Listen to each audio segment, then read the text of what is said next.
এই লোকটা একটি সুপারমার্কেটে ঢোকে আর তার উদ্দেশ্য ছিল অনেক পরিমাণ মিনারেল ওয়াটার কিনা। সে দোকানের ভিতর ঘুরে ঘুরে বিভিন্ন বোতলের পানি খুঁজতে থাকে। হঠাৎ সে পাশে থাকা এক দোকান কর্মচারীর হাত থেকে একটি পানির বোতল নিয়ে ঢাকনা খুলে একটু চেক করে। তারপর বিরক্ত হয়ে সে বলে যে এটা তো সাধারণ পানি, দামি হলেও কোনো আলাদা স্বাদ নেই। এরপর সে আবারও খোঁজা শুরু করে। একের পর এক বোতল খুলে প্রায় 19-20 পানির স্বাদ সে পরীক্ষা করে।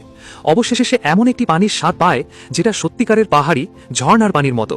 আর এই পানিটা পছন্দ হতেই সে একসঙ্গে কয়েক ডজন বোতল কিনে নেয় এবং ক্যাশ কাউন্টারে চলে যায়। কিন্তু সেখানে ক্যাশিয়ার তাকে বলে, আপনি চাইলে মেম্বারশিপ কার্ড নিতে পারেন, তাহলে দাম আরও কম পড়বে। এই কথা শুনে লোকটা তখন ভীষণভাবে রেগে যায়। এতটাই রেগে যায় যে হাতের টলিটাও চেপে ধরে বিকৃত করে ফেলে। তার রাগ দেখে ক্যাশিয়ার তখন আর কিছুই না বলে দ্রুত বিলটা কেটে দেয়।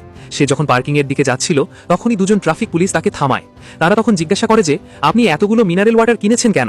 লোকটা তখন শান্তভাবে বলে যে আমাদের এলাকায় পানির পাইপ মেরামত চলছে আর কয়েকদিন ধরে পানি নেই, আমি ঠিকমতো গোসল করতে পারিনি, তাই মিনারেল ওয়াটার কিনে গোসল করব। তখন অদ্ভুত হলেও পুলিশ তার কথা বিশ্বাস করে নেয় এবং তাকে সেখান থেকে যেতে দেয়। লোকটা তখন দ্রুত বাসায় ফিরে আসে আর বাড়িতে ঢুকে সে সব পানির বোতল খুলে বাথটাবে ঢালতে শুরু করে। তখনই আসল রহস্যটা সামনে আসে। তার প্রেমিকা গুরুতর আহত ছিল, তাকে সুস্থ করতে দরকার ছিল একদম বিশুদ্ধ মিনারেল ওয়াটার। সে তখন তার প্রেমিকাকে সেই পানিতে শুইয়ে একটি বিশেষ চিকিৎসা করতে শুরু করে। আর কিছুক্ষণের মধ্যেই অবিশ্বাস্য ঘটনা ঘটে। যখনই মেয়েটি জ্ঞান ফিরে পায় তখনই সে দেখে যে তার সব ক্ষত একদম পুরোপুরিভাবে সেরে গেছে।